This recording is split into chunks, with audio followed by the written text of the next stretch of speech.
చూస్తున్నాం. Phone tapping వ్యవహారంలో కీలక పరిణామం చోటు చేసుకుంది. ఎస్ఐబి మాజీ చీఫ్ ప్రభాకర్ రావునే ప్రధాన నిందితుడిగా పోలీసులు తేల్చి చెప్పారు. ప్రభాకర్ రావు ప్రధాన నిందితుడిగా చేర్చుతూ కోర్టులో పోలీసులు మెమో దాఖలు చేశారు. ప్రభాకర్ రావుతో పాటు ప్రైవేట్ వ్యక్తిని నిందితుడిగా చేర్చగా ప్రభాకర్ రావుతో పాటు ప్రైవేట్ వ్యక్తి పరారులో ఉన్నాడని పోలీసులు తెలిపారు. ప్రభాకర్ రావు కనుసన్నల్లోనే ఫోన్ ట్యాపింగ్ జరిగిందని, ఎస్ఐబిలోని హార్డ్ డిస్క్లు ధ్వంసం చేసిన ప్రధాన సూత్రధారి ప్రభాకర్ రావేనని పోలీసులు తేల్చేశారు. ప్రభాకర్ రావు చెప్పిన నెంబర్లను ప్రణీత్ రావు ట్యాపింగ్ చేశారు. ఫోన్ ట్యాపింగ్ వ్యవహారంలో వెలుగులోకి వచ్చి రాగానే అమెరికాకు వెళ్లిపోయారు. ప్రభాకర్ రావు కోసం ఇప్పటికే పోలీసులు లుక్అవుట్ నోటీసులు జారీ చేశారు.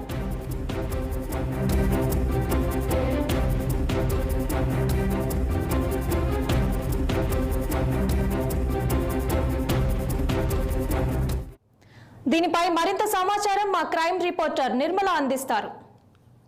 నిర్మల,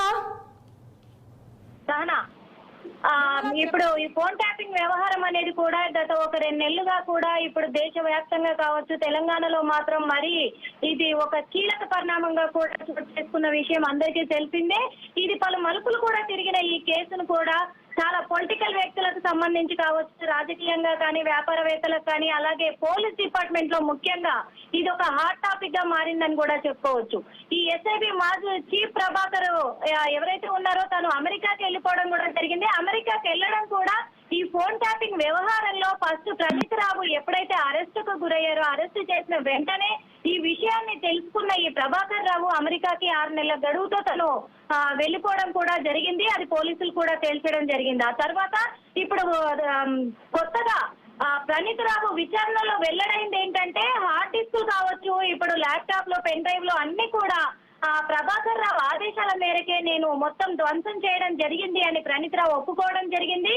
అదే విధంగా రాధాకిషన్ కూడా నిన్న వెల్లడించిన రిపోర్ట్ లో మాత్రము తను కూడా వెల్లడించడం జరిగింది. ఏమంటే ఇప్పుడు ప్రభాకర్ రావు మాకు ఆదేశాలు ఇస్తేనే మేము ఈ వ్యవహారం అంతా కూడా నడిపించాము. అదే కాకుండా డబ్బు హవాలా చేయడం కూడా మొత్తం కూడా ప్రభాకర్ రావు ఆదేశాల మేరకే జరిగింది. తను ఎక్కడి నుంచి ఎక్కడి వరకు డబ్బు హవాలా చేయాలి, డబ్బును ట్రాన్స్ఫర్ ద్వారా మేము ట్రావెల్ చేయాలి అనేది కూడా తను ఎక్కడి నుంచి ఎక్కడికి ఎవరికి అందజేయాలనేది కూడా తను చెప్పడం బట్టి మేము చేశాము. ఎందుకు అంటే ఇదంతా గత ప్రభుత్వం నడిపించిందే ఈ వ్యవహారం అంతా అని కూడా తేల్చి చెప్పడం జరిగింది.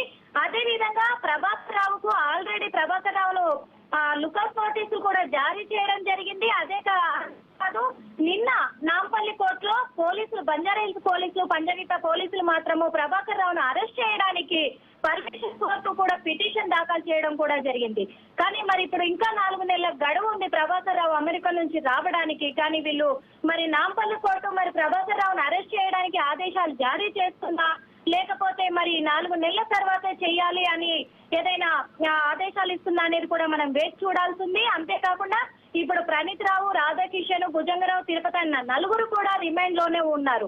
ఈ రిమాండ్ లో కూడా వీళ్ళు వెల్లడిస్తున్న విషయాలను బట్టి చాలా మంది కీలక నేతలు, రాజకీయ కీలక నేతలు బయటకు వస్తున్నారు. గత ప్రభుత్వానికి, బీఆర్ఎస్ ప్రభుత్వానికి సంబంధించిన నాయకులే బయటికి రావడం అనేది అది అందరినీ ఆశ్చర్యపరుస్తున్న విషయం అని కూడా చెప్పుకోవచ్చు. సహనా,